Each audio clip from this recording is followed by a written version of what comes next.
दशरथ के प्राण चले गए। और सामान्य लोक भाषा में अगर बात करें थोड़ी देर के लिए, अगर लोक भाषा में बात करें तो लोक भाषा ये कहती है कि जिसके 4 बेटे और मरने के समय एक भी पास नहीं, जिसके 4 पुत्र और अंतिम समय में कोई भी तो साथ नहीं है, कोई भी तो पास नहीं। तैल की नाव बनाई गई, देह वहाँ रखी गई, औषधियों से आलेपन किया गया और एक संवैधानिक संकट खड़ा हो गया। संवैधानिक संकट इतना बड़ा खड़ा हो गया कि सुमंत्र चुप हो गए, सुमंत्र समाधिस्थ हो गए। सुमंत्र अपने स्वभाव में, अपनी सत्ता में, अपने मूल, अपनी प्रकृति में लौट गए। सुमंत्र की समाधि नहीं टूट रही है। समूची राज्य परिषद, मंत्री परिषद, उच्च पदस्थ अधिकारी और विशेष सचिव अथवा तो अमात्य या उस समय की मंत्री परिषद आदि किंग कर्तव्य विमूढ़ है कि अब अधिकारी कौन है, अब राजा कौन है, अब किसका आदेश अनुदेश, किसका अध्यादेश, किसके अधीन रहे हम, अब हमें कौन और क्या कहेगा, अब विधि व्यवस्था क्या कहती है।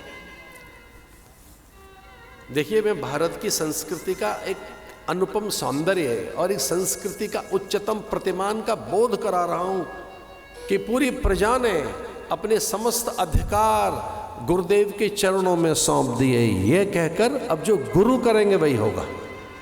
रानियों ने संकेत में वशिष्ठ की ओर देखा, सुमंत्र की समाधि खुली, मंत्री परिषद हर्षित है कि अब कोई समाधान निकलेगा। गुरुदेव ने सादे पत्र पर, एक ऐसे कागज पर, राजपत्र पे नहीं, गुरुदेव ने राजपत्र पे नहीं, सामान्य पत्र पर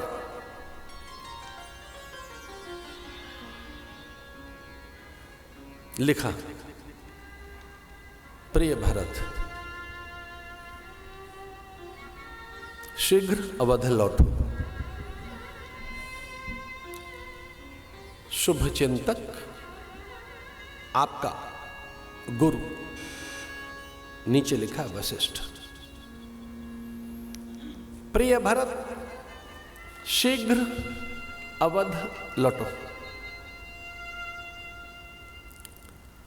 आपका शुभ चिंतक, फिर नीचे लिखा गुरु, फिर नीचे लिखा वशिष्ठ। 3 बातें एक साथ। शुभ चिंतक, मैं कभी अशुभ नहीं सोचूंगा आपके लिए। शुभ चिंतक तो बहुत है हमारे, पर सब तो गुरु नहीं होते। गुरु, नीचे लिखा वशिष्ठ। और सबसे नीचे राजा की मुद्रिका अंकित कर दे। स्टाम्प पेपर हो गया, राजपत्र हो गया।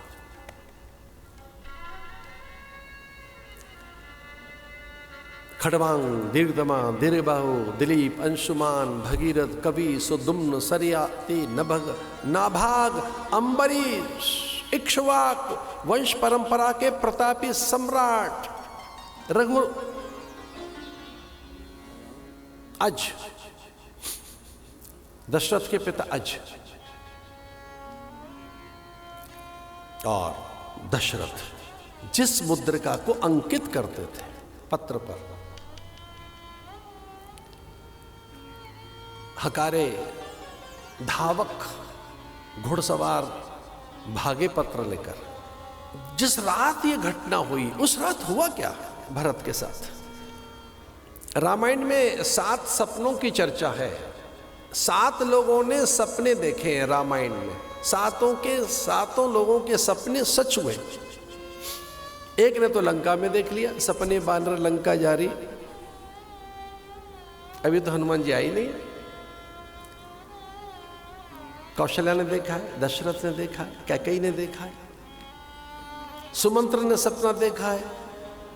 हाँ, गुरुदेव ने तो कभी, उनको तो संसारी, ये माया है, संसारी झूठा है, लेकिन गुरुदेव वशिष्ठ ने भी सपना देखा एक बार और उनका सच हुआ सपना। इस सपनों की माया में एक सपना भरत ने भी देखा है। संयोग से मैं हिमालय में उत्तरकाशी में था, वहां उज्जैली में मेरा भाग्य अच्छा था कि एक बड़े दिव्य महापुरुष से मैं मुंडक और मांडुक्य उनसे श्रवण कर रहा था। एक शगुन विज्ञानी मिल गए हमको वहां, और वो सपने की कोई बात और स्वर विज्ञान की बात कोई समझा रहे थे, और उन्होंने कहा ये सपने 7 प्रकार के होते हैं। भोर में जो स्वप्न आए प्राय वे सत्य होते हैं, पर दिन में अगर सपना आया है तो उसका कोई फल नहीं मिलता। दिन में देखे हुए स्वप्न का कोई फल नहीं मिलता। अथवा तो स्वप्न देखकर आप सो गए, फिर से नींद आ गई है, तो कोई फल नहीं मिलता उसका। अब सपने की तो बात सपना ही है, ये जगत ही सपना है। उमा कहूं मैं अनुभव अपना, ये तो जगत ही सपना है। जीवे ब्रह्म ना परा, ब्रह्म सत्यम जगन मिथ्या, ये जगत ही मिथ्या है ब्रह्मज्ञानियों के लिए तो। पर यहां एक स्वप्न का वैशिष्ट है कि भयानक स्वप्न देखा उन्होंने कि समूची अयोध्या धूम्राच्छादित हो गई है, धुएं ने घेर लिया अयोध्या को।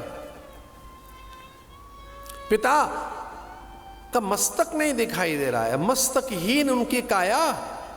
रानियों का रोदन, मां विलाप कर रही हैं, कैकेयी में भारी कोप है और अयोध्या में भारी असंतोष है, और पूरी अयोध्या भरत की बैरी हो गई है। सपने में देखा पूरी अयोध्या, अयोध्या का प्रत्येक प्राणी भयानक आंदोलन कर रहा है भरत के लिए। कह रहा है ये क्रूर है, पापी है, दुष्ट है, दुर्रात्मा है। ये इस जैसा पापात्मा, मूढ़ात्मा कोई नहीं हो सकता। बड़े भयभीत। पिता का मस्तक नहीं दिखाई दे रहा है, माताएं विलाप कर रही हैं, क्रंदन चित्कार। इतना कष्ट हुआ स्वप्न में उनको, वो उन्हें लगा कि भाई मैं राम से तो नहीं पूछूंगा कि हो क्या रहा है, ये प्रजा मेरे लिए रूठी क्यों बैठी है, मैं राम से नहीं पूछूंगा। आज पहली बार मैं लखन से समाधान करूंगा, मेरा छोटा भाई है। सपने में लखन की ओर भाग रहे, और लखन भयानक आवेश में दिखे। उनको लगा कि लखन चतुरंगड़ी सेना लेकर और वो युद्ध करने के लिए तत्पर है। लखन शत्रु बन गए स्वप्न में, बस के समग्र अस्तित्व का ही नाश कर देंगे। ऐसा लगा कि महाकाल है, लखन नहीं है। तो भयभीत होकर वो राम की ओर भागते हैं सपने में कि राम मेरी रक्षा करेंगे। वो राम की ओर जितना भागते हैं, राम उतने ही दूर जाते हैं। वो जितना राम की ओर सपने में भागता है, राम उतना ही दूर जाता है। एक सुरंग, अंधेरा, उसमें सयार बोलते हुए सुनाई दे रहे, गिद्ध दिख रहे, चीलें दिख रही, स्वान अकारण रो रही, गर्दभ रो रहे। वो आंखें देखें अयोध्या में सबकी, तो उसमें रोष है, कोप है, रोदन है, अविश्वास है। पसीने से भीग गए भरत, ननिहाल में थे। मुझे एक बात कहनी है, भरत के चरित्र को आगे बढ़ाने से पहले मुझे एक बात कहनी है। अगर कदाचित भरत अयोध्या में होता, दृश्य उल्टा पड़ जाता, राम बन नहीं जा सकते थे। ये लीला ठहर जाती, ये तो प्रकृति ने भरत को यहां भिजवा दिया। छोटे भाई से कितना अनुराग है रिपुदमन से भरत का, रात भर उसका माथा सहलाते रहे अपना दुख कम करने के लिए, उसके हथेली पर चुंबन जड़ते रहे, अपनी पीड़ा असह वेदना को दूर करने के लिए। कुछ सहारा नहीं है, दुख में अपने सहारा देते हैं। भयानक दर्द है। ये स्वप्न ऐसा कैसे आया? पूरी प्रजा में कोप मेरे लिए, पिता का मस्तक नहीं दिख रहा है, भैया दूर भाग रहा है मुझसे, राम और लक्ष्मण क्रुद्ध है, माताएं विलाप कर रही हैं। और जो स्वप्न का अंतिम चरण था वो भयानक था, बड़ा भयानक। सरयू में रक्त जैसा दिखाई दिया, रक्त बह रहा है, सरयू में नीर नहीं दिखाई दिया, रक्त नदी। भयभीत हो गया था भारत। दुस्वप्न का फल दूर हो, विप्र जिवाएं दें विधि दाना, ब्राह्मणों को जिमा कर दान देकर शिव अभिषेक करें विधि नाना। चित्त की शांति के लिए अपने इष्ट का पारायण करने लगे, महादेव की उपासना करने लगे। और अभी अभिषेक में से उठे ही थे कि हकारे वे धावक, वे अश्व दौड़ाते हुए वायु वेग से मातुल घर में पहुंचे थे। मातुल माने मामा के घर।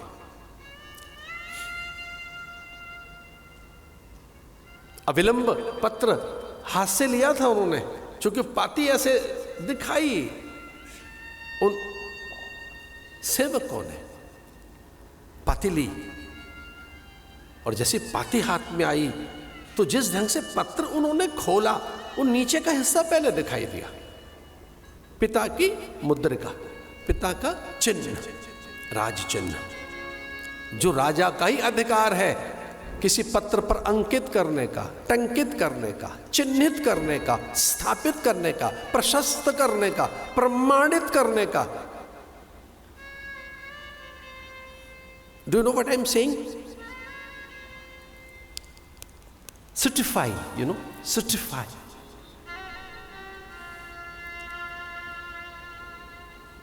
The documentation, document,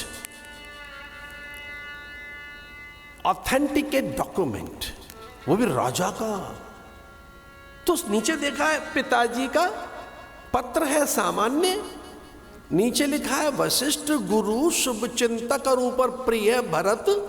बीच की पंक्तियां बड़ी व्याकुल कर रही हैं, शीघ्र अवध लौटो।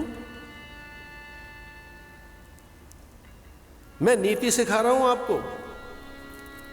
उन सेवकों से यह नहीं पूछा भरत ने कि हुआ क्या है वहां।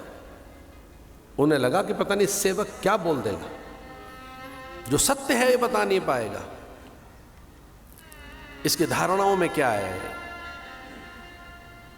इसकी सोच में क्या बसा है। वहां जो अघटित हुआ है, जो कुछ अमंगल हो गया, वहां जो अनिष्ट हो गया है, क्योंकि मेरे पिता का प्रशस्त यह प्रमाण पत्र है गुरु का, इसमें पिता का समाचार नहीं, माताओं का आदेश नहीं, भैया राम की कोई सूचना नहीं, अयोध्या की कुशलता के कोई समाचार नहीं, इसमें तो मनुहार नहीं कि जल्दी आओ। तो पिता ने पत्र क्यों नहीं लिखा, भाई ने कुछ क्यों नहीं कहा, माताओं के समाचार कहां है इसमें? पर इन सब बातों के लिए इनसे नहीं पूछेंगे। कितना धैर्य! अरे हम सब होते तो उतावले हो जाते, पूछते उनसे हुआ क्या बता भाई। ये धर्म है, थोड़ा धैर्य रखो, साहस रखो, दुख को सहन करने की सामर्थ्य रहनी चाहिए। और जो अधिकारी नहीं है उनसे सही सूचना हाथ तक पहुंचेगी भी नहीं। जो पात्र नहीं है, योग्य नहीं है, वे केवल पत्रवाहक ही तो हैं, डाकियों को पूरी बात का क्या पता।